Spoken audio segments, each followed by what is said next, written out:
Last summer, I got a job working in a warehouse. The company was Kubrick's. It was built out next to a forest. It was on what some locals say was an ancient burial ground. At Kubrick's, I was a picker. Picking involved pushing a cart and gathering various items from the bins. I worked the graveyard shift. The aisles were long, and at times you couldn't see the end. The bins were stacked on top of each other. They were over 12 feet high at the top. You had to use a ladder on the cart to get to them. I sometimes had a feeling of claustrophobia there. The pick mod was several stories high, and you went up the steps to get to the next level. The graveyard shift had just a handful of workers. Many times, hours on end, you would go without seeing anyone as you went down the aisles pushing the cart. One evening, something very unusual happened. I was going down an aisle, and then suddenly the pick cart tire popped off. The cart was stuck in the aisle. I walked away from the cart towards where the stairs would be to get the manager.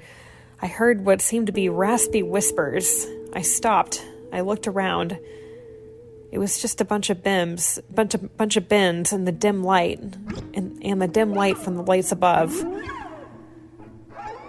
I started to walk again, but then suddenly there was a loud bang. It sounded like it came from the bottom floor. At that moment, all the power went out. Suddenly, I was surrounded by darkness and no way to know how to get to the stairs. It was so dark I couldn't see a few feet away from me. Cell phones were not allowed in the building, so I had no flashlight. I stood there and yelled out, "Is anyone there?" No answer. Time passed. It was honestly probably around 15 minutes, but it felt like an eternity. And then I heard a sound. It was the sound of an animal. No, a man breathing heavily. The sound got closer. The breathing pattern seemed to speed up as it got louder. I crouched on my knees and put my head down with my arms covering my head. Suddenly I felt the hot breath of whoever it was. "Get away from me," I said. Suddenly, there was silence. Then the lights turned back on. I looked around and looked around and walked towards the stairs. Before I could reach them, though, my manager walked up to me. "Is everything all right?" he asked. I said yes. I didn't tell him about the noise, but I did tell him about the pick cart. "Thanks for letting me know," he said. "Just get a new pick cart and continue. I'll send someone in maintenance to fix it." "Thanks," I said. Do you know why the lights went out?" The manager said, When did the lights go off? Then all of a sudden, I heard a loud bang, and it was dark again. I yelled for him and reached out, but no one was there. I started freaking out. What was going on? There was total silence for about a minute. Then the same heavy breathing started again. It was slow and soft, and then slowly started picking up in tempo and volume. "Stop it," I screamed. "Stop it. Leave me alone." The heavy breathing suddenly started turning to giggling. I still couldn't make out the form of this person or thing. I could feel something touch the back of my neck. I screamed. The lights turned on. I looked and stood in absolute horror of what stood before me. It was a middle-aged man with gray hair, balding, and overweight. He was standing there with wide eyes, staring at me, grinning, with clown makeup on his face. Scars were all around his face. He looked hideous. He had no clothes on besides the clown shoes and a tie. He was standing on top of my manager, who had blood coming out from a head wound. I ran. I could hear the same breathing, and the lights went out again. The breathing and laughing got much louder.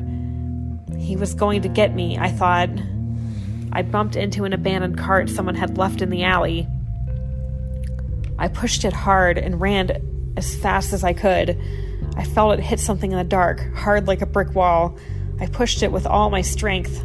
All of a sudden, it hit the end of an aisle, and I heard the safety net detach. Something hit the ground below with a sickening thud. Then the lights came back on. I was shocked at what I saw. There was blood around the safety net at the end of the aisle. I was on the 7th floor. I looked down. On the floor On the floor at the bottom was a lifeless body of the intruder. He was still smiling, with blood oozing from his mouth, and his eyes bulged out. After the incident, I quit my job, although the company did apologize and the CEO personally helped me secure my current job. I learned later that somehow he snuck in and messed with the lights and knocked the manager out. There were many incidents of abuse, violence, and kidnapping with this man. He had recently escaped from an institution. His ex-girlfriend did give insight that he had some kind of kink for clowns. All I know is that I was lucky to get out of there unharmed and not violated. Had a lazy employee not left their card in the aisle, who knows what could have happened. All I'll say is this: don't work the graveyard shift. That's when all the weirdos come out.